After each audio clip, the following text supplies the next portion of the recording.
बिस्मिल्लाहिर्रहमानिर्रहीम। ख़वातीन व हज़रात, अस्सलाम वालेकुम। मैं हूँ मज़हर सिद्दीकी।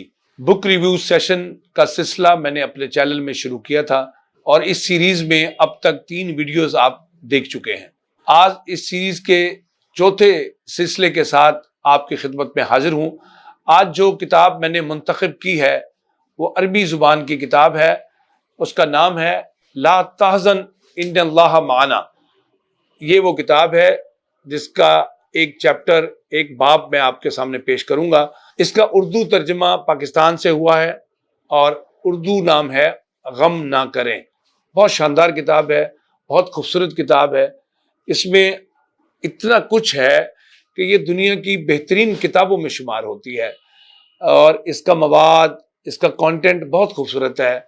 वो लोग जो मायूस रहते हैं, नाउमीद रहते हैं या जिनकी इस्लामियात, अखलाकियात, समाजियात दुरुस्त नहीं हैं और वो परेशान, तकलीफ़ में मुब्तला रहते हैं, उनके लिए किताब एक नादिर व नायाब नुस्खा है।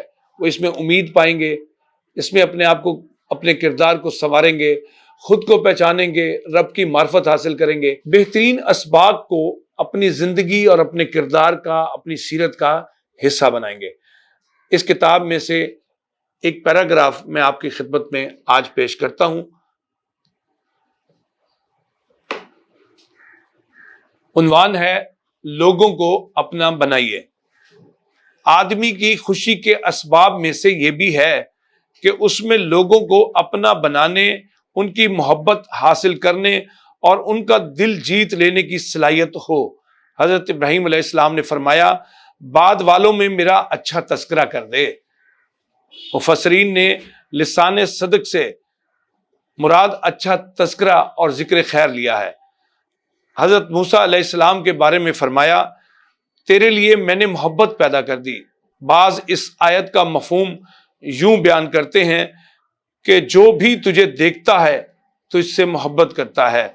हदीस सही में आया है, तुम जमीन में अल्लाह के गवाह हो, यानी हक की जुबान और उसका कलम हो।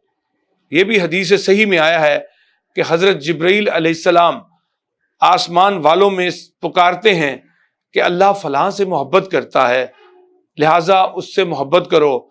तो आसमान वाले उससे मोहब्बत करने लगते हैं, फिर ज़मीन में भी उसके लिए कबूलियत रख दी जाती है। मोहब्बत के असबाब में से खंदा पेशानी, नरम कलामी और हुस्न अखलाक है। सबसे ज़्यादा जो चीज़ लोगों को आपकी तरफ खींच कर लाएगी वो नरम खोई है। इसीलिए तो नबी करीम सल्लल्लाहु अलैहि वसल्लम फरमाते हैं, नरम खोई जिस चीज़ में भी हो उसे जीनत देगी और जिस चीज़ से निकाल ली जाए उसे बदनुमा कर देगी। और फरमाया, जो नरम खोई से महरूम हुआ वो हर भलाई से महरूम हो गया। एक दाना और हकीम तो ये भी कहता है कि चमकार से तो सांप भी अपने भट से निकल आता है। यूरोप वाले कहते हैं कि शहद तोड़ो लेकिन छत्ता ना तोड़ो। हदीस सही में है कि मोमिन उस शहद की मक्खी की तरह है जो पाक चीज खाती है और पाक चीज पैदा करती है, और जब किसी खुशबूदार पौधे पर बैठती है तो उसे नहीं तोड़ती। यकीनन आपने आज के इस सबक से ये बात सीखी होगी कि नरम खोई, खुश कलामी और हुस्न अखलाक जिंदगी का बेहतरीन सरमाया है। यकीनन आज के इस मुताले से आपने ये समझा होगा और ये जानने में आपको मदद मिली होगी कि नरम खोई, नरम कलामी और हुस्न अखलाक एक मोमिन के लिए इंतहाई लाजमी जुज़्व हैं, उसकी सीरत को बनाने में, उसके किरदार को बनाने में और लोगों के दिलों में मोहब्बत पैदा करने में। ये तीनों खूबियाँ, तीनों औसाफ इंतहाई ज़रूरी हैं। इसके साथ ही अपने मेज़बान मज़हर सिद्दीकी को इजाज़त दीजिए। अल्लाह हाफ़िज़।